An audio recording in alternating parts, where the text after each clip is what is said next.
Bem-vindo a todos. Hoje a gente vai ter uma conversa com o Diego Silva, com o Dom Billy, com a Geisa Pereira. E sejam bem-vindos para mais essa conversa na Bolinha do Zóio. Vamos nessa?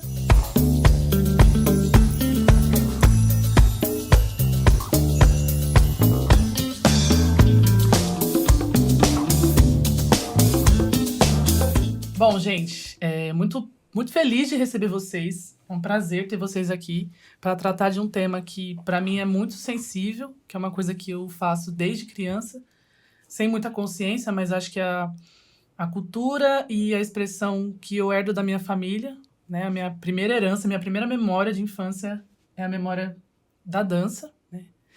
E fico muito feliz de receber pessoas tão experientes e com trajetórias diferentes para falar sobre isso. E aí, no primeiro momento, eu vou pedir para vocês se apresentarem. E queria que vocês falassem também como que a dança entrou na vida de vocês, né?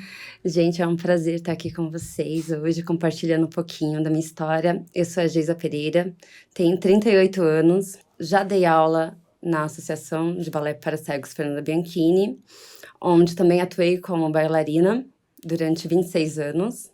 Foi uma experiência maravilhosa. A dança entrou na minha vida de uma forma muito especial, gente. Eu enxergava até os meus 9 anos, mas eu tive uma doença, né, a meningite, onde eu perdi a visão. E até então, eu só assistia, porque eu morava lá no sertão de Pernambuco. Eu assistia as bailarinas passando na TV e eu tinha aquela vontade. Aí, ao ficar cega, eu falei, nossa, jamais eu vou poder realizar meu sonho. Só que aí, assim que eu perdi a visão, eu já fui colocada no colégio, onde eu dou aula hoje, né? No Colégio Vicentino, de Cegos Padre Chico, para estudar Braille, para ter uma vida social. E aí, a professora iniciava o balé clássico naquele mesmo ano, nessa escola, e ela falou assim, por que você não tá na aula de balé? Você tem tudo para ser bailarina. Eu falei assim, mas como que uma pessoa cega vai conseguir ver movimentos, né? Fazer movimentos tão bonitos, iguais àqueles que eu via na TV. Aí ela falou assim, você tem vontade? Eu falei assim, era o meu sonho, antes de perder a visão. E ela falou assim, então, vamos continuar acreditando nesse sonho. E foi isso que eu fiz e tô até hoje. Meu nome é Diego, tenho 31 anos. Eu sou aqui do Grajaú Castro Alves mesmo. A dança entrou na minha vida não de uma forma especial, como da nossa querida Geisa, mas foi um convite do meu pai, ele me chamou. Falei, vamos lá pra ver qual é, né? E daí ele foi, aí eu fui com ele. E aí, quando eu vi aquilo lá, eu falei, nossa, eu nunca vou dançar isso daqui, como eles estão dançando. Aí, a irmã da Natasha pegou a Paty, a professora lá do Centro Cultural, pegou ela e me auxiliando para poder aprender a base ali, de como era o desenvolvimento da base. E ali eu fui pegando, praticando.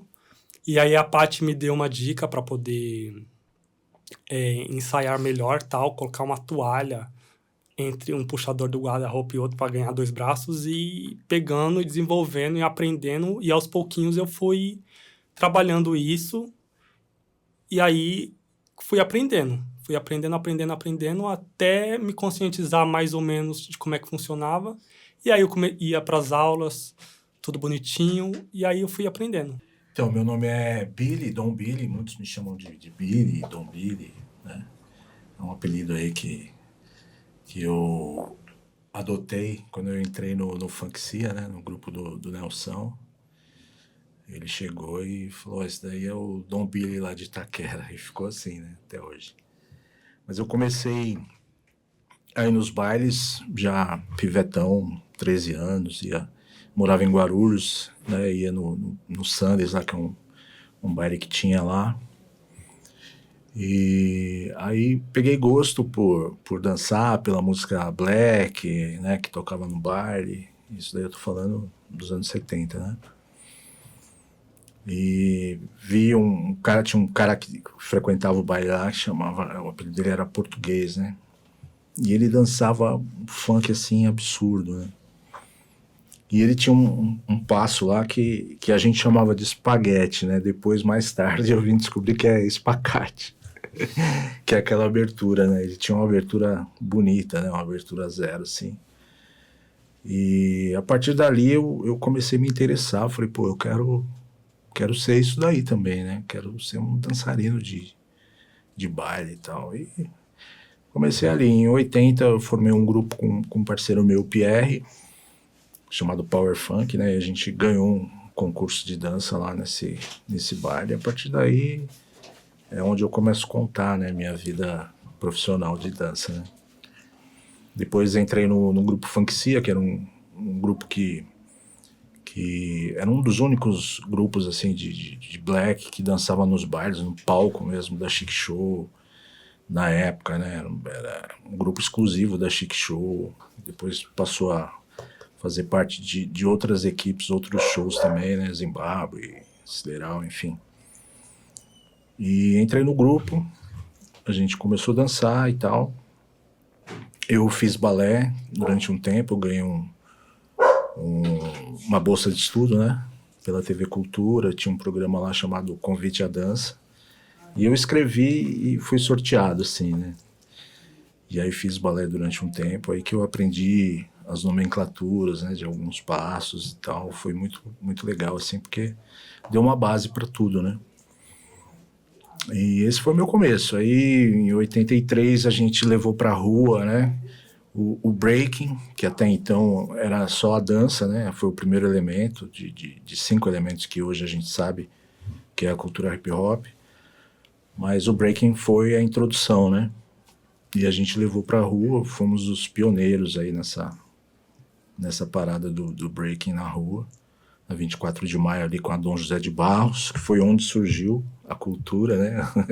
Importante lembrar, né? Muita gente acha que é na São Bento, mas na verdade foi ali, né, que surgiu. Dali a gente fez várias coisas, a abertura da novela Global, Partido Alto, da época, que eu acho que foi assim um ponto importante, né, para uma época que não tinha tecnologia como tem hoje. E a partir daí que a dança ficou conhecida no Brasil inteiro, né? O breaking. E foram surgindo os elementos, a gente foi trocando, né, conhecimentos e tal. E é isso, aí hoje o hip hop tá aí. Ouvindo vocês falarem, assim, fica forte pra mim que a dança tem a sua beleza, né? Ela tem sua beleza. Você olhar, né, um passo e falar, nossa, a abertura do cara é 0, né? Sim. É possível fazer isso. E o balé eu tenho menos familiaridade, mas não tem como dizer que o balé não, é bonito, né? Encanta os olhos e tem a sua dificuldade. E eu acho que o samba rock, enfim, a dança de casal eu sou particularmente apaixonada, mas também dá pra você fazer coisas muito desafiadoras dentro da dança, né? Então eu vou começar perguntando nesse lugar da dança enquanto arte, né? O que aproximou vocês, o que chamou a atenção foi a beleza, mas existia já de antemão um desejo de se expressar pelo corpo, né? E como que isso foi se desenvolvendo? Em que momento vocês sentiram que vocês tinham, como isso foi libertando o corpo, né? E criando consciência do próprio corpo, pensando num lugar mais criativo mesmo, mais num lugar de artista. Vamos seguir a mesma ordem? Bom, a dança, pra mim, ela sempre teve sua beleza, né? Porque, como eu enxergava, então, eu conseguia ver. Aí, ao perder a visão, eu fiquei nessa dúvida de como que eu ia conseguir me expressar. Até então, era a primeira turma ali de balé para cegos, né? Então, a professora também estava um pouco perdida, ela não sabia como que ia ensinar as meninas cegas. E aí, ela, na primeira aula, ela sentiu a necessidade da gente tocar o corpo dela pra gente sentir como que ela estava. Até então, eu sabia o que era um coque, eu já tinha essa noção. Mas as minhas amigas, elas não sabiam, né? E aí, a gente foi sentindo os movimentos que ela estava fazendo. Assim, pra gente que é cega, a gente tem que tocar realmente pra saber se a perna tá esticada, pra saber se a gente tá no retiré. Então, a gente precisa se permitir, através do nosso corpo, a professora também tocar no nosso corpo. Então, aos pouquinhos foi desenvolvendo essa beleza, né? Aquela que eu tanto via na TV. Então, assim, pra mim, desde a primeira coreografia, foi as bonequinhas que eu dancei, onde a minha professora era uma fada, e aí a gente eram bonecas que não tínhamos vida. E aí ela tocava a varinha na gente, né? E a gente começava a ganhar a vida, dançar. Então, pra mim, foi, assim, a pura magia ali. O mundo das bonecas foi o começo. Logo depois, já iniciou as camponesas, que é uma coisa mais de flores, de beleza. Então, a gente já começou a ter essa integração, né? Do quanto o balé tinha sua beleza, de quanto era rico, de informações. Depois passou a ser princesa. Então, foi aos pouquinhos, a gente foi criando formas para que a gente conseguisse fazer passos, fazer grandes balés. Eu já dancei quebra-nozes, já dancei Bela Adormecida, são balés aí que existem há muitos anos, né? Então, foram coreógrafos, Mário Petipa, e aí, lógico, a gente não consegue fazer a coreografia original, 100%, porque os nossos corpos são diferentes, né? Então, aos pouquinhos, a gente foi ganhando esse espaço. De cara, o balé para cegos não foi bem aceito no mundo da dança. A gente queria participar de festivais, só que aí ia lá, não, por ser pessoas cegas. Até que um dia minha professora falou assim, não, eu vou escrever vocês como balé Fernanda Bianchini. E ela escreveu, não falou que a gente era cega. E aí a gente dançou. Só que no final, eles ficaram sabendo que a gente era cega. E aí eles falaram, nossa, que legal. E sim, foi a coreografia mais aplaudida. Porque a gente era pequena, era um sonho de Padecatra, a coreografia. E aí o pessoal do evento falou assim, não, a gente quer vocês aqui de novo. E aí a gente foi ganhando espaço logo depois. Eles começaram a criar uma categoria para que o deficiente conseguisse também competir. Uhum. Porque a gente precisava, a gente não queria só estar como mostra de balé. A gente queria saber das avaliações dos jurados. A gente sempre foi assim, a gente queria ter esse retorno da plateia e dos jurados. E aí, eles criaram essa nomenclatura para que a gente conseguisse competir. E aí, a gente conseguiu cada vez mais ter esse espaço. Até que a gente dançou em diversos lugares no Brasil, também no exterior. Tive o contato com a Ana Botafogo, ali, que a gente dançou em 2009, o balé de repertório Quebra-Nozes, e ela era fada açucarada, eu também era fada açucarada. A gente dividiu o palco, foi bem legal, assim, dividir o palco com a primeira bailarina do Rio de Janeiro. É fantástico. Então, assim, foi sensacional, de verdade. Logo depois, em 2012, a gente teve o convite aí de representar o Brasil nas Paralimpíadas de Londres. Então, ali a gente foi aplaudido por mais de 80 mil, né? Ali assistindo nas Paralimpíadas, naquele estádio maravilhoso lá em Londres. E mais um monte assistindo aí nas telinhas, né? Uhum. Então, para mim, foi assim, foi o auge de tudo. Logo depois também tive esse contato com os documentários, né? Que foi onde documentou a minha história, junto com o balé clássico, a minha paixão pela arte. Foi registrado, tá eternizado, então isso eu acho bem bacana. Também tive contato com o Stevie Wonder. Ele me convidou para fazer parte de uma gala internacional em 2017. Foi, assim, uma vivência maravilhosa até então. Parecia que eu tinha alcançado várias coisas. E naquele momento, dançar para um monte de artistas de Hollywood lá em Los Angeles foi, assim, fantástico. É um reconhecimento sensacional como bailarina, como pessoa. São vivências, né? Que a gente vai levar para nossa vida e espalhar de uma forma bem especial para todas as pessoas que queiram saber sobre o balé de cegos, sobre a arte. Ô, Geisa, deixa eu perguntar. Existe uma categoria específica para bailarinos cegos ou vocês competem com grupos em geral? A competição é aberta para todos? No mesmo festival, a gente tem lá as nomenclaturas específicas, né? Como tem também balé adulto, balé iniciante, a gente também tem esse espaço que a gente vai competir entre a gente. Só que aí dentro tem ali a melhor coreografia da noite. A gente também se encaixa ali no meio de todo mundo. Não é um específico só pra gente, porque são cegas, não. A gente quer sempre ter esse espaço, sabe? Uhum. Claro, não dá pra competir de igual para igual, né?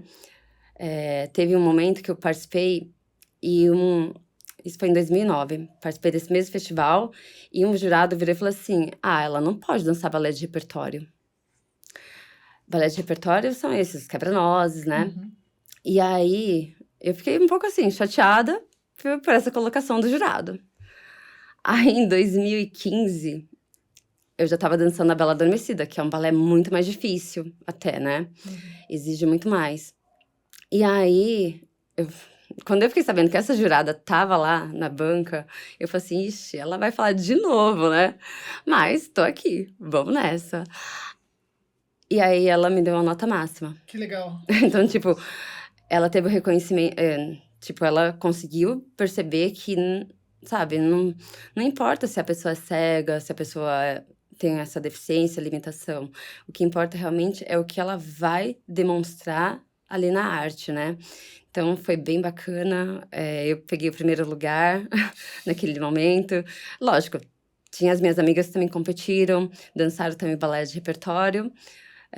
Mas foi bem bacana ter essa devolutiva da mesma jurada. Claro. Acho que tá todo mundo aprendendo, né? Também se desvencilhando, assim, dos preconceitos, né? Sim.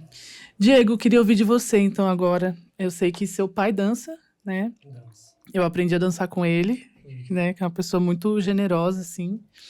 E seu pai já é uma pessoa bastante criativa, né? Sim. Ele tá sempre aprendendo coisa nova.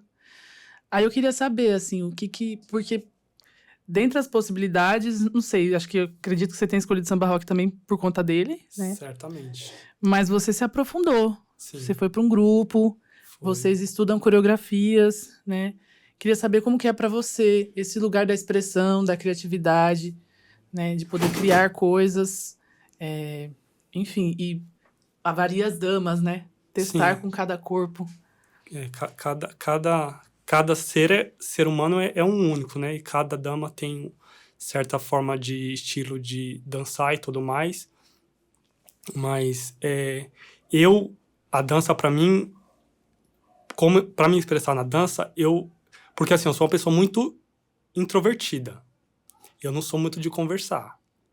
E a dança entrou na minha vida nessa questão. Para me poder... Eu percebi que na dança eu conseguia me soltar. Então, falei, se eu consigo me soltar na dança, eu vou ir por aqui para ver se eu consigo, digamos, me libertar dessa introversão para ser mais expansivo um pouco. E daí eu fui pegando, aí a professora Sica me chamou, que participa do Almas Dançantes, ela me chamou para fazer uma coreografia com outro grupo que é do Campo Limpo. Se eu não me engano, é Enverga, mas não quebra, do cubano.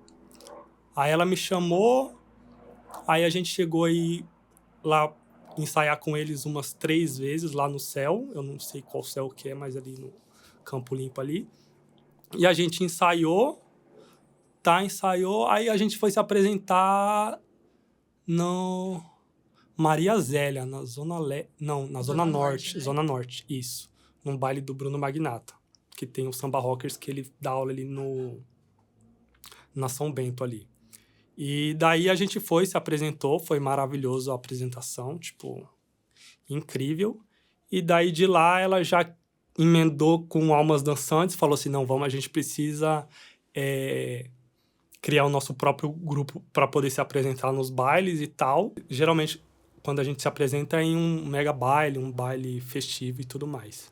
E aí cada grupo tem a sua, vamos dizer assim, a sua identidade, o seu estilo de dança de samba rock, porque vocês vão até o Campo Limpo, mas vocês também vão até Santo André, vocês vão até Zona Leste. Guarulhos, Zona Norte. Como é que é essa identificação, conhecer-se dos grupos, né, e se identificar? Como é que é essa...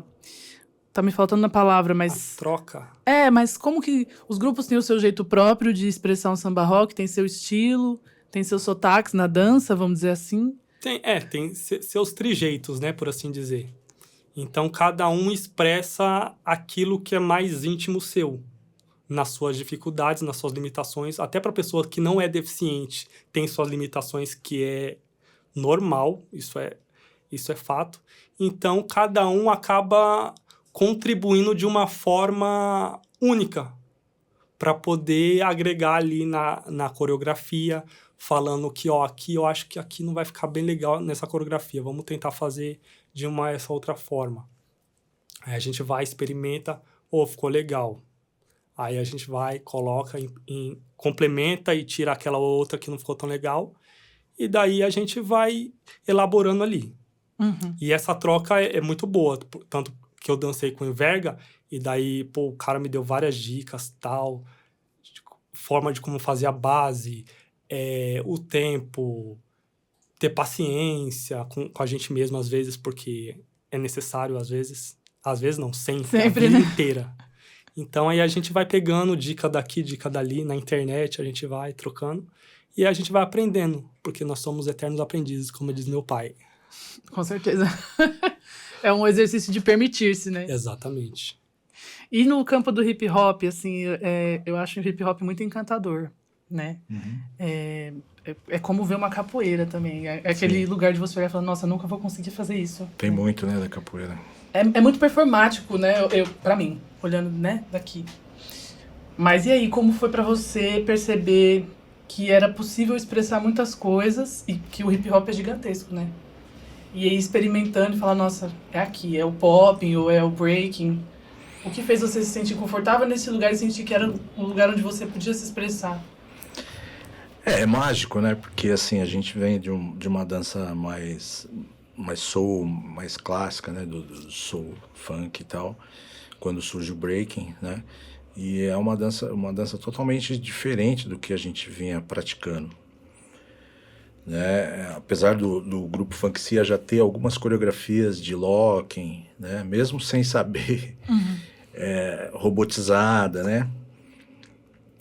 De uma certa forma tornou assim essa mudança um pouco mais fácil, né? Mas mesmo assim tinha muita diferença, até no próprio traje, né? Para você ter uma ideia, os bailes anterior ao hip hop, anterior a essa fase do hip hop, os bailes blacks, você não entrava de tênis, entendeu? Você não entrava de boné, né? De agasalho, piorou, né? Então, quando surge o hip hop, ele vem com toda essa nomenclatura né? Toda essa mudança aí de estilo, de vestimenta e tal. E demorou um tempo para os bailes se adaptarem, né, a esse estilo. Entendeu? Então já começa daí, né, a mudança. E era pra gente assim, a gente acabou se adaptando fácil pelos itens que eu já citei aí, né, da gente já ter coreografias que depois mais tarde a gente ficou sabendo que fazia parte do hip hop e tal, né. Mas foi mágico, assim, e foi um período legal quando surgiu, né, porque era artesanal, né, não tinha nomenclatura nenhuma, pra gente tudo era break, né, tudo era break, dançar no chão, o aéreo era break, robô era break, tudo era break, né, e depois a gente foi conhecendo melhor, né, vieram os filmes, né, o Beat Street, o próprio breaking, né, e aí foi trazendo essa nomenclatura e a gente hoje é totalmente cada passo, cada movimento tem um nome, né? E isso é legal porque funciona como memória, né? Porque um determinado passo, sei lá, Scooby-Doo, né? Aí você vai atrás de saber quem é o Scooby-Doo, é o nome do cara que criou o passo, né? Então isso daí fortifica a memória da dança, né? Da cultura, né? Que tem que ter essa memória vital, né? Chegou um dado momento que você se viu inventando coisas? Eu tenho esse hábito, né, de ver um passo ali, achar bonito e fazer diferente, entendeu? Fazer do meu jeito, né? E na época tinha muita coisa de pantomima, do começo, né, de mímica e tal. Até aquela coisa do espelho, de você fazer o vidro, né? Tal, isso daí a gente incorporou na dança e deu muito certo, né? E a gente também não tinha acesso, né? O que você via era na TV, né? Quem tinha acesso a videocassete e tal era geralmente o pessoal mais de grana, né? E imagina, eu era moleque, né, na época. Então a gente tinha muito que ficar ligado na TV e ficar pesquisando as coisas e tal, para ter o máximo de informação. Mas é interessante também ver esse processo de não ter toda a informação dada, Sim, abre espaço para a criação, né? para a criação. E, de certa forma, por você estar ali no começo, você é parte dessa história. Certamente alguém já viu você fazer coisas e resolveu. Acho que assim, como eu me inspirei em muita gente que eu vi dançando, eu acho que ao contrário também aconteceu, né? De alguém me ver na rua e tal. Até hoje tem gente que eu encontro na rua, no baile, que fala, pô, eu comecei a dançar por causa de você e tal, né? Que eu via você lá na 24, né? Que legal. E isso acontece muito, acontece bastante.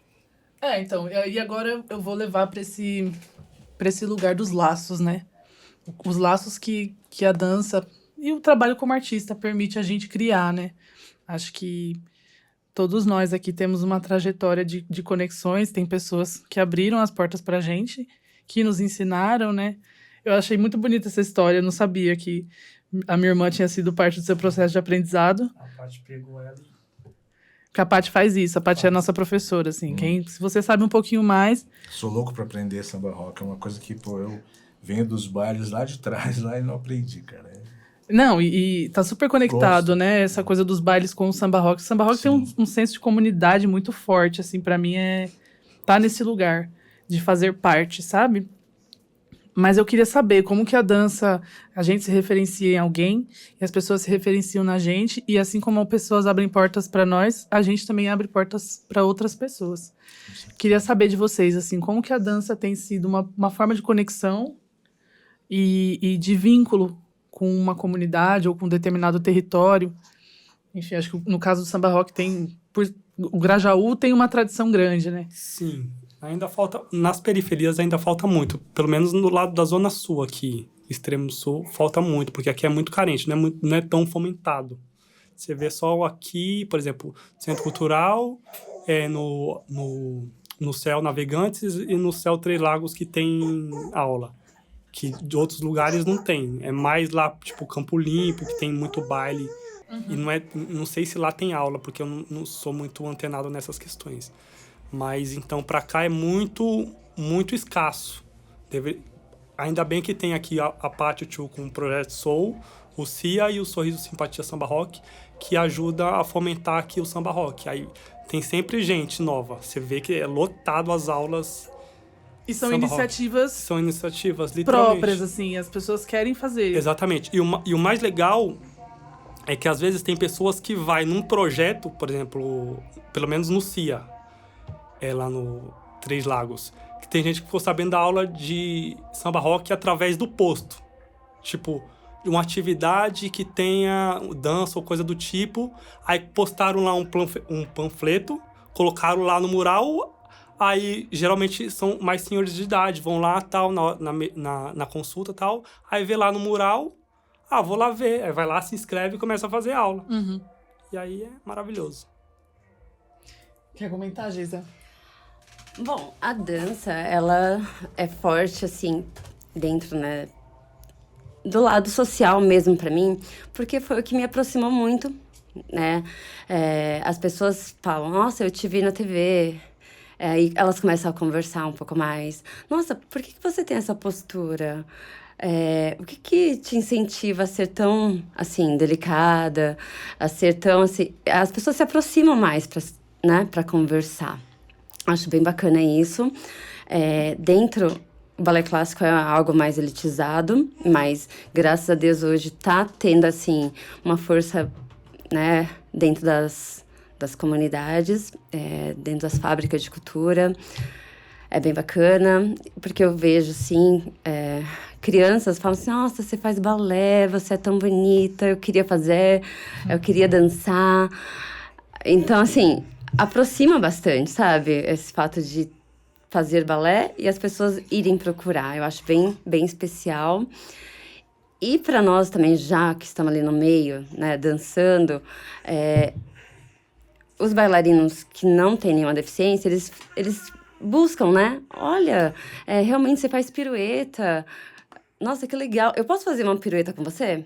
Eu posso fazer um promenade com você? Então, é bem legal essa troca, sabe? Essa curiosidade de uma bailarina cega compartilhar com outras bailarinas que não têm nenhuma deficiência ou uma cadeirante. Eu já dei aula para cadeirante e é bem legal, gente, assim, essa troca, sabe? Também esse momento de se permitir cada vez mais, né? De compartilhar cada vez mais o seu momento e estar sempre aberta. Eu acho que é o ponto, assim, principal de você estar aberta a conversar, compartilhar a sua vivência. Então, acho bem, bem interessante. E é bonito isso, né? Porque tem muitas coisas para fechar o nosso corpo, né? Tem muitas experiências que fecham o nosso corpo, assim, sendo bem superficial, mas a experiência do transporte público é uma experiência, por exemplo, que a gente acaba tendo que proteger nosso corpo de muitas formas. E a dança tem esse exercício de soltar. E quando você exercita, o seu corpo fala sobre essa liberdade, né? Quando você fala da postura, né? As pessoas falam, nossa, você tem uma postura. E a postura da bailarina, não tem o que falar, né? É a postura da bailarina, é a coluna ereta, é o pescoço. Tem uma beleza, né? Que você carrega no seu corpo, as pessoas se inspiram nisso, né? Desperta curiosidade, né? Aproxima bastante. Eles têm essa... Nossa, mas como que uma pessoa cega, que geralmente era para ficar olhando para baixo, né? Ela fica olhando em direção reta pra gente. Muitas vezes, às vezes eles falam, por que você tá sentada aí? Eu falo, porque eu sou deficiente visual, né? Geralmente o pessoal mais idoso sempre questiona muito isso. Nossa, mas você é deficiente visual, mas você é tão elegante, por quê? Aí eu falo, não, que eu faço balé, eu fui, né, eu tive essa noção de corpo, então a gente vai lá, a gente se aproxima mais dos outros também, né, nesse momento de perguntas, acho bem bacana. Cria conexões, né? Sim, esses dias até... Né, assim que saiu da pandemia, o documentário Olhando para as Estrelas, ele tava muito aí na TV Brasil. E aí eu saí do metrô, tava na escada rolante com um funcionário. Peraí, você é a moça? Eu falei assim, que moça? Que legal. Aí eu, que moça? A moça do documentário? Ela falou assim, talvez seja, não sei, que documentário? Ai, das estrelas. Aí eu, olhando para as estrelas, aí ela, é isso mesmo. Aí eu falei assim, sou eu. Aí ela, nossa, eu assisti, foi sensacional. Eu te reconheci pelo seu sorriso. Olha que legal. Aí eu, Aí a gente foi até o momento que eu desci, né? Da estação, a gente foi conversando. Olha só como aproximou aquele momento, né? Só, Geisa, tem água no eu copo. quero. Você quer? Quero. Aqui, ó. Obrigada. Então, essa coisa da aproximação e da autoestima, né?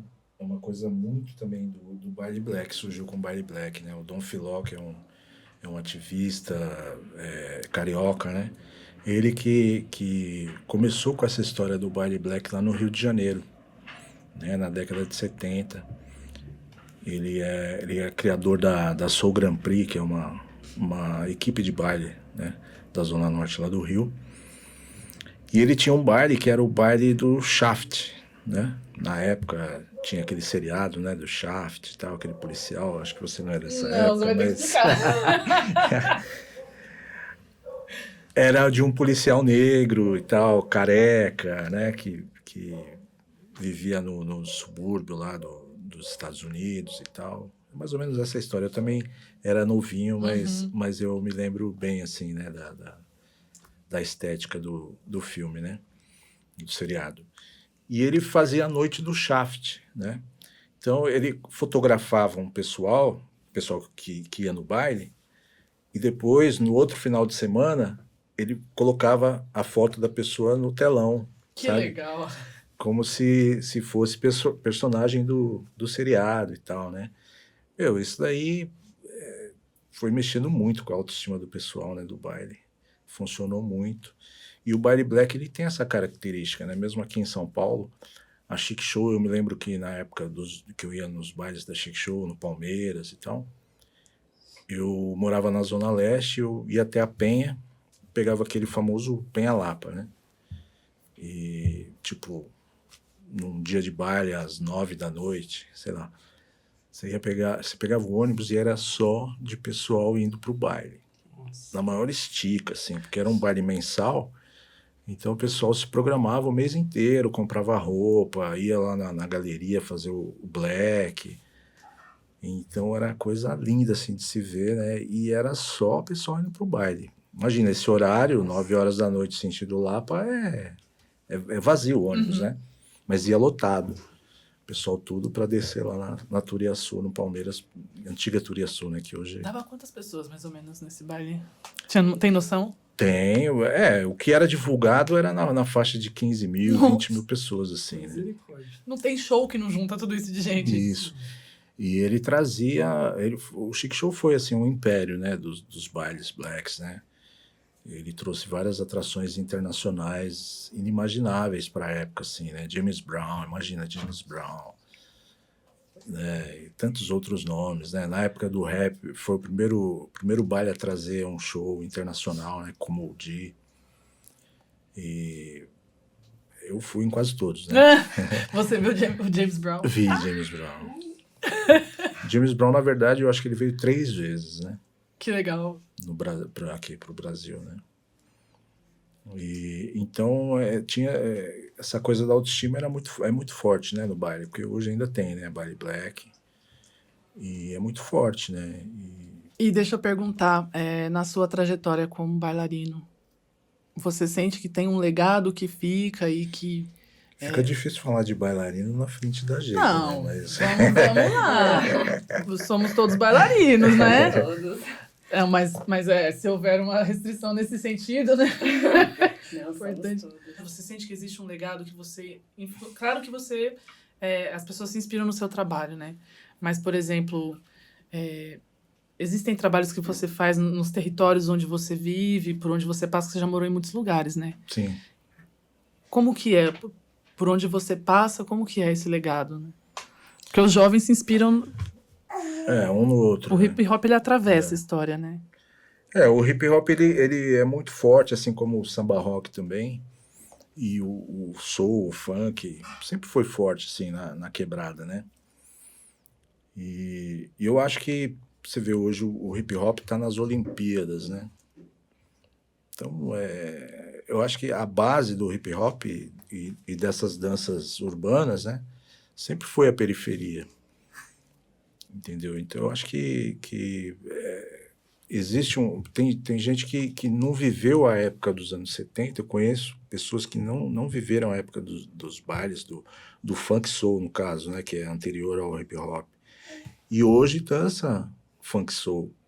Entendeu? Você vai num baile, por exemplo, lá em Minas tem o Quarteirão do Soul, né? Você vê criança dançando soul. Entendeu? Uma coisa assim que você fala, pô, mas de onde vem isso, né? Então é um legado que vai ficando. Entendeu? Eu acho que isso é fantástico, né? Eu queria saber quando você falou que a divulgação do samba rock estava sendo feita pelo posto de saúde, né? Sim. Que eu acho que é a conexão para a conversa que mais interessa, né? Pode ser uma solução para vários problemas de saúde. E aí eu gostaria que vocês falassem sobre isso, quanto o que a dança influencia na saúde de vocês, como ela pode ser também uma forma de evitar problemas de saúde. E aí eu queria saber da experiência de vocês em relação a isso. Se quiser começar. Então, eu começo. Tá bom. À vontade. Então, eu não sabia até então que era divulgado no posto. Alguém divulgou lá. E daí trouxeram pro CIA, falando que, tal pessoa ficou sabendo do projeto através do posto de saúde, que foi lá, ficou sabendo do projeto, e veio aqui, se inscreveu e começou a dançar. E daí tem muitas pessoas que têm depressão, síndrome do pânico, tal, que hoje em dia essa doença está muito em voga, né, no nosso século, a doença do século, por assim dizer. E muitas pessoas vai para a dança para poder buscar um refúgio, um alívio espiritual, que seja, e acaba, através do convívio social, ali aprendendo a dançar, trocando de contatos visuais, enfim, acaba saindo do buraco ali que ela tá vivendo no momento e acaba tomando um renovo. Uhum. E aí acaba divulgando para outras pessoas, e aí outras pessoas vêm. E aí ele começou a ir nas aulas, começou a gostar e dançou, tá dançando até hoje. Fazem 14 anos. Aí ele meio que esqueceu aquilo que ele estava vivendo na época, que era a questão do luto, né? Mas que querendo ou não acaba vindo uma tristeza. E daí ele começou a se desenvolver na dança e acaba ajudando muitas pessoas também lá no projeto. Eu adoro vou só comentar a questão do seu Damião, né? Seu Damião é uma figura, né? Seu Damião é aquele cara que puxa a gente pra dançar, te ensina o que você tem que saber, puxa você pra dançar e não contente, ele arrasta você o salão inteiro e puxa uma segunda dama. Ele dança com as duas ao mesmo tempo, tá sempre com a balinha. Tipo assim, ele é a alegria do... Você desacredita, né? Que a pessoa já teve essa travessia. Sim. E é uma coisa que eu escuto muito no samba rock, assim, escuto de todo mundo. O samba rock me salvou. Uhum. E que eu não acho que seja uma experiência única do samba rock. Sim. A Kátia tem uma frase muito interessante. Não é terapia, mas é terapêutico. Que acaba ajudando muito. Muito, muito mesmo. E muitas pessoas acabam se deixando levar pela dança e aí elas vão se desenvolvendo pessoalmente, espiritualmente, e aí vai. Eu acho que, assim, o hip hop, você falou de salvamento aí, né? O hip hop salva, né? Isso é uma frase corriqueira dentro do movimento, né?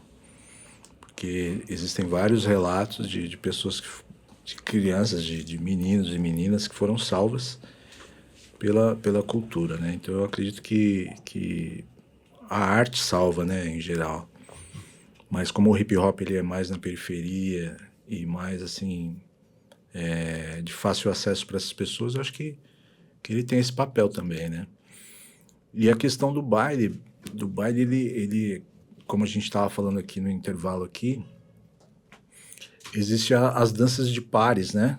Que é o samba rock, a própria música lenta, que hoje não é tão frequente nos bailes, mas nos bailes de nostalgia, né? Que os DJs tocam ainda as músicas lentas, né? Mas é uma coisa que cura uma solidão, né? Se você vai no baile e tal, e você conhece alguém, tem muita gente que casou, né, com pessoas que conheceu no baile. Então o baile tem esse poder, né? E isso daí é uma forma de salvar alguém de uma depressão, né? Então acho que tem essa função muito, muito forte. Além do que, você vai no baile, você vai dançar do jeito que você sabe, entendeu? Não existe aquela coisa de etarismo, né? Uhum. Eu ia chegar nesse assunto. No baile black, principalmente, assim, nos que eu conheço, nunca vi nenhum caso, assim. Até é legal quando você vê alguém de mais idade no baile, dançando, né? É de se admirar, né? E o samba rock traz muito isso, né? Demais. O pessoal da velha guarda mesmo. E uma curiosidade sobre o samba rock é que não existe no Rio de Janeiro, por exemplo, né? É uma coisa exclusiva de São Paulo. De São Paulo. É nosso, é Isso é cultura popular nossa. muito legal. Se eu não me engano, é dia 31 de agosto. Dia 30 ou dia 31 de agosto, se me falha a memória. Mas é um desses 2 dias que é comemorado o Dia Nacional, não, de São Paulo, né? De Samba Rock aqui em São Paulo. Foi tombado, né? tombado. O samba rock foi tombado, acho que em 2016. É super recente. Super recente. Teve uma luta aí, que o pessoal mais antigo aí entrou com a prefeitura para ir memorizar aí o dia do samba rock. Aí fizeram aí esse dia especial aí. Você vai falar, Geisa, sobre o vínculo... Que eu acho que assim, também tem algumas coisas que são um pouco óbvias, né? Mas eu queria saber como que é, assim... Bom, a dança, ela colabora, assim, de uma forma muito gigante. E colabora pra muita gente. Pra mim, foi de uma forma bem especial. Eu tinha acabado de perder a visão. Então, assim, era o meu sonho. E aí, eu encontrei meu melhor psicólogo. A dança. Não desmerecendo os outros, né? Os profissionais. Mas eu abracei, assim, a dança. E a dança me abraçou de uma forma muito especial. todo mundo fala, mas você não ficou em nenhum momento revoltada, nenhum momento triste? Não, porque eu era criança, eu tinha que me acostumar com um novo mundo que eu estaria enfrentando. E aí, nem tinha tempo, né? E aí, tendo a dança ali do meu lado, foi muito especial, sem nenhuma dúvida. E aí, gente, eu vou falar mais uma coisinha em relação a... Eu tive um problema de saúde gigante em 2017. Eu tive mais uma meningite, só que essa foi bacteriana. Eu fiquei em coma 10 dias. E aí os médicos falavam, não, ela não vai ser a mesma pessoa de antes. Se ela acordar, muito provável que ela não vai nem se lembrar de vocês, gente. A minha família ficou assim, assustada, horrorizada.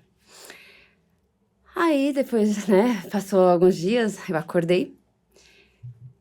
E aí eu falei, o que tá acontecendo? Vai ter uma apresentação lá no Municipal, eu vou dançar. Eu preciso, me libere, gente. Focada. Alta. Eu preciso da minha alta. Aí o médico, Geisa, tá tudo bem? Eu falei assim, tá tudo ótimo. Você vai me dar alta? Aí ele, calma aí, por que ficar alta? Eu falei assim, porque eu tenho uma apresentação no dia 12 de outubro. Aí ele, Geisa, a gente já tá no dia 19. Aí eu, oi? Até então eu não sabia o que estava acontecendo comigo, né? Foi bem de repente tudo. E aí, aos pouquinhos, eles falaram, nossa, mas ela foi forte. E aí eles, né, falaram, realmente, ela faz balé? Aí todo mundo falou, não, ela faz balé há muito tempo, ela dança bastante. Aí um médico, um neurologista, falou assim, por isso que ela não teve tanta dificuldade, porque ela sofreu vários AVCs. O cérebro dela estava protegido. Por quê? Porque a dança, ela faz com que a gente memorize as coisas, com que a gente armazene coisas positivas, né? Então, assim, foi assim, meu auxiliar. A dança me colaborou de uma forma gigante na minha vida. E, de cara, realmente, assim, meu pé direito não tinha muitos movimentos. Eu falei assim, gente, será que eu não vou mais conseguir dançar? Mas até então eu nem falei pro médico, né? Eu falei assim, não, eu quero minha alta. Lógico, não me deu alta, demorou lá um pouquinho, tava uma fase bem tensa. Mas aí eu ficava lá fazendo meus exercícios de meia ponta, pra tentar reativar. Aí eu falei pra minha professora, né, a Fernanda Bianchini na época, ela falou assim, Geisa, aos pouquinhos você vai recuperar o movimento do seu pé. Só que ela também não sabia se eu ia recuperar ou não. É incentivo, né? Quanto mais a gente incentiva positivamente as pessoas, o nosso cérebro guarda isso, né? Coisas positivas ou coisas negativas. E ao escutar todas as pessoas me incentivando ao máximo, que eu ia conseguir voltar a dançar, que eu ia voltar... Porque eu fiquei, assim, super inchada. E aí eu falava, não, mas eu quero dançar mesmo assim. E aí, aos pouquinhos, eu consegui retomar a força aí do meu pé, né? E a memorização, graças a Deus, continua a mesma. Então, colaborou de uma forma gigante na minha saúde mental, na minha saúde emocional. Assim, foi meu tesouro. Uma forma de proteção. E você tocou num ponto, assim, que eu acho que é a perspectiva do envelhecimento, né? Acho que memória é fundamental, né? Assim, proteger a nossa memória, você tá sempre aprendendo coisas novas. No samba rock, acho que isso é o que mais me marca. Eu vou em qualquer baile e eu vejo gerações, como você coloca, né? Vejo crianças, mas você vê pessoas de 70, 80 e vai embora, né? E você fala, nossa, é possível envelhecer aqui, né? Dá para passar uma vida aqui. E eu tenho um problema no joelho, desgaste, e eu abandonei isso por um tempo, assim, a gente não cuida. Mas quando eu vi que isso estava me impedindo de dançar, eu falei, não, eu vou ter um cuidado maior com o meu corpo, porque eu quero dançar pro resto da vida, né? Eu quero que isso me conecta com as pessoas, isso me mantém lúcida e me mantém feliz. Eu queria saber, dentro do balé, como que é a perspectiva de envelhecimento, assim? Olha, em relação a isso, todo mundo fala, bailarina só dança até seus 35 anos, depois pode seguir aí como professora, mas eu não acho que cada um coloca o limite no momento certo, né? Cada um escolhe o momento que quer parar. E eu, de verdade, eu quero dançar até quando Deus me permitir. Sem nenhuma dúvida, assim, eu vou querer a dança para sempre na minha vida. Muitos bailarinos, eles se aposentam, né? Rápido. Não é o que eu quero pra mim. Não é o objetivo. Não, eu quero continuar dançando, quero continuar dando aula. Então, é um momento de diversão, é um momento de profissão, né? Então, eu não vejo dessa forma. Acho que cada um coloca o ponto final na hora que quer. E é uma coisa importante, né? Porque eu já ouvi médicos dizendo que enquanto você está se movimentando, seja na dança, ou seja em exercícios, academias, ou mesmo fazendo caminhada, a idade não chega. A hora que você para, a idade chega. Aí tudo trava, né? Então é importantíssimo, né? Ter esses hábitos. O corpo é feito para se mover, né? Exatamente, se não enferruja, se enferrujar, tá... E ainda bem que a gente tem o baile e que é acessível, né? Porque nem sempre foi assim. O baile, na época que era orquestra, né? Eu li sobre isso. Claro que eu não vivi isso, mas na época que era... Uma informação importante, né? Que era orquestra, não era tão acessível assim, né? Tanto pelo valor de entrada que se pagava e pelo traje que tinha que ser de gala e tal, que já era algo assim excludente mesmo, né? Em 1958, o seu Oswaldo, que é considerado o primeiro DJ, não sei se vocês já ouviram falar dele. Fizeram um filme sobre ele recentemente, Então. Né? Ele é tio de um amigo meu, o Grandmaster Ney, que é DJ, né? Ele foi o cara que introduziu o toca-disco, né? Nos bailes, né? Que ele trabalhava com isso, com eletrônica e tal, e ele montou um toca-disco, tocava com a cortina fechada, o pessoal ia chegando, achava que tinha orquestra, né? E, na verdade, a hora que abria a cortina, ele estava lá com o toca-disco. Foi assim que, né, surgiu a questão do toca-disco no baile. E ficou acessível, né? Porque barateia o custo de Exato. pagar todos os músicos, né? Bom, gente, a gente vai fazer a rodada final. Não sei se vocês querem acrescentar mais alguma coisa, mas eu queria saber, já que a gente coloca o ponto final a hora que a gente quiser, quais os projetos que vocês têm agora, no que vocês estão trabalhando, ou sonhos, coisas que vocês ainda pretendem fazer no futuro. Aí a ordem vocês escolhem. Deixa o senhor agora pensar. Opa, senhor. Procurando o senhor. Com educação, né? Com educação, a educação. Dom. O dom é o dom. Então, eu tenho um trabalho musical, né? Chamado Projeto Preto Velho. E a gente, em 2012, não é tão recente assim, em 2012, a gente fez o lançamento do primeiro álbum na Europa, né? Via mim, que aí a gente ganhou, foi contemplado no edital aí de intercâmbio, né? E aí a gente ficamos lá um mês entre Portugal e Áustria, fazendo show, lançamos esse disco lá. Tem um novo álbum aí que já tá no forno aí há alguns anos já, né? A gente lançar. Fora isso, eu sou rapper, né? E tenho um trabalho com um parceiro meu que é o Pierre, que além da dança, né? Que é uma coisa que eu tô voltando às raízes, entendeu? Pela coisa da memória mesmo, né? A gente tem feito alguns trabalhos de dança aí, de soul e palestras também, falando sobre o hip hop, toda a história, né? Toda a trajetória da música preta, né? E da dança e tal, que faz parte.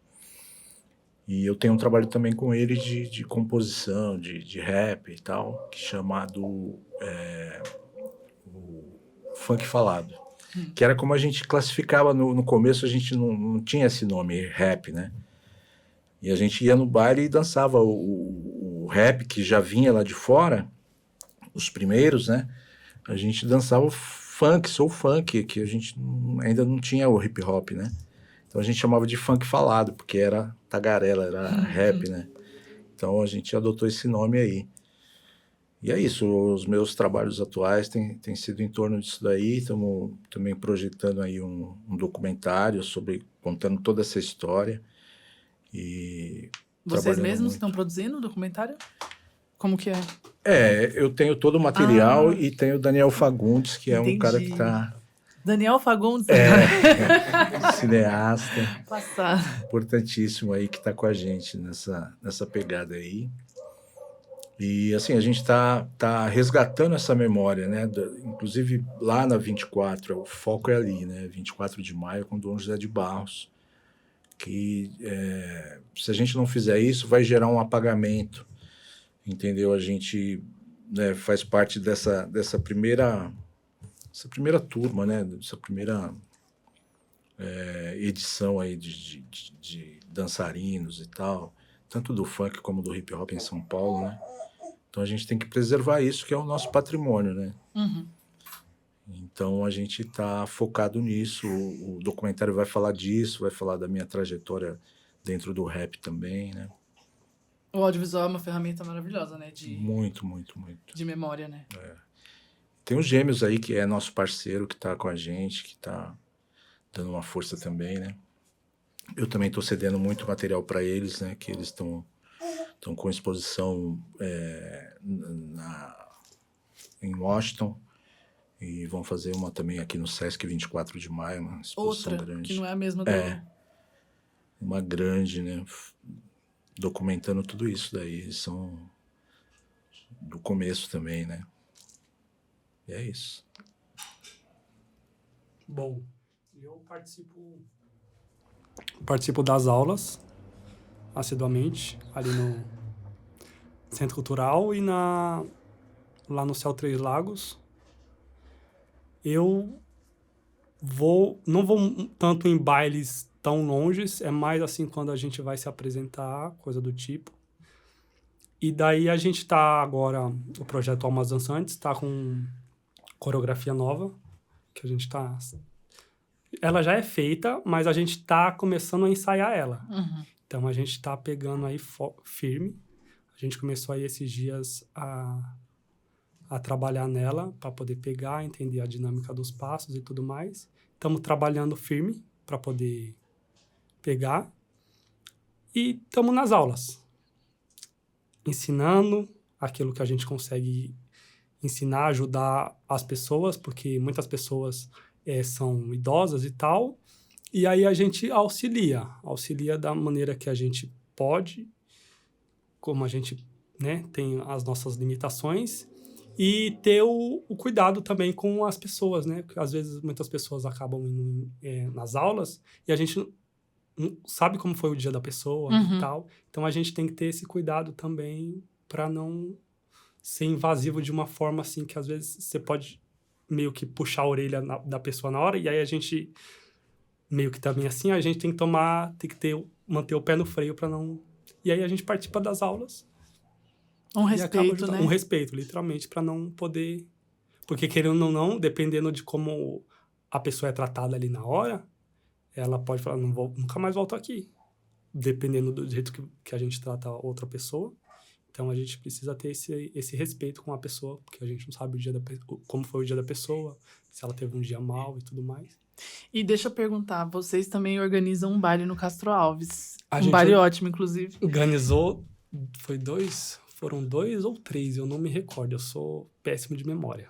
Eu lembro de 2, eu fui em 2. Então foram 2. Mas eu acho que teve mais. Foi o da Primavera e o outro eu não me recordo. Eu até cheguei a trabalhar em um deles, assim, não diretamente, mas mais como colocando a pulseirinha nos convidados que chega, mesmo porque quando a gente fez esse baile, a gente não pensou em fins lucrativos. A gente fez um baile mais para chamar a população, para fomentar. Então, aí eu ficava ali na porta, colocando a pulseirinha, desejando boas-vindas, aproveitando o baile, e aí rolou o baile, foi maravilhoso. Teve apresentações de alguns projetos que foram lá, veio um professor de fora assim, né, Santo André, o Ébano, do projeto Samba Rock, e aí ele deu aula lá, e daí teve o baile, rolou, aproveitamos até o último minuto. Não, eu acho importante falar do baile, porque ele reúne dançarinos da região, de diferentes escolas, né? Então você encontra as pessoas com quem você faz aula, mas as pessoas que você não vê há muito tempo, né? Só o Soul Samba Rock tem quase 15 anos de existência, né? Então Às vezes tem gente que só vai nos bailes. Você não vê nas aulas, mas vai nos bailes. Famílias, né? Aquilo que a gente vinha conversando. Mas tem coisa, tem baile por aí pra vir? Então, a gente tá só no papel ainda, a gente tá desenhando, fazendo como vai funcionar as questões, vai ver lugar, eu não sei se vai funcionar, será ali naquela mesma quadra ali. Que é uma quadra do bairro, uma quadra né? do bairro, exatamente. É uma quadra muito boa, tem um espaço bom, cabe bastante pessoa para poder dançar. Mas até então tá só no papel, a gente tá meio que projetando. Tá, estamos aguardando ansiosamente. Projeto embrionário. E você, Geisa? Bom, eu continuo como bailarina na Company e na Cisne, né? Geralmente no final de ano sempre tem as apresentações dessas duas escolas. Sempre eu deixo lá no meu Instagram, divulgando, né? Essas escolas que tanto me abraçam. Então, nada como levar pessoas para assistir. Uma forma de retribuir. Como professora no Colégio Vicentino Cegos Padre Chico, eu iniciei um projeto que é, assim, seria fantástico se a gente tivesse, assim, uma movimentação financeira, só que era para crianças da periferia, né? Lá no meu bairro mesmo. Só que não dava para eu pagar um professor auxiliar, porque não dá para eu ficar sozinha, né?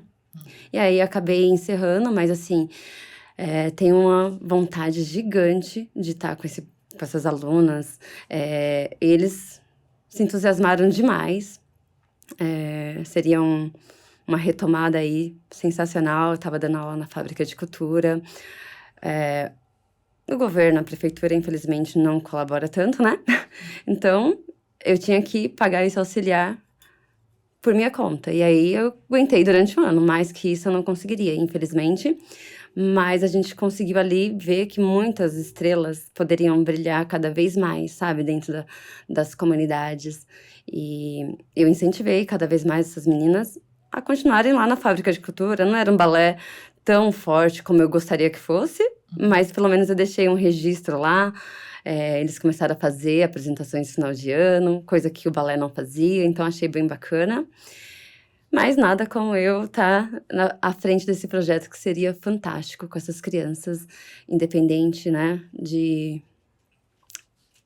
enfim, independente de ter ou não deficiência, todo mundo ter acesso à dança, à arte, é legal. E a dança é para todos, né, gente?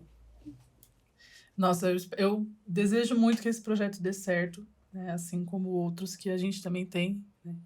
Que pessoas abriram portas para nós e é importante a gente abrir portas para outras pessoas. Eu agradeço muito a presença de vocês, pela conversa, pelas trocas, né? Foi muito aprendizado. Meu é Billy_R, meu pessoal, né? E tem o Power Funk também, @PowerFunk com Y, né? Funk com Y. O meu é @diego.bu.bu. O do projeto Almas Dançantes é Almas Dançantes. Projeto Almas Dançantes. Tem o Soul, que é também Projeto Soul Samba Rock.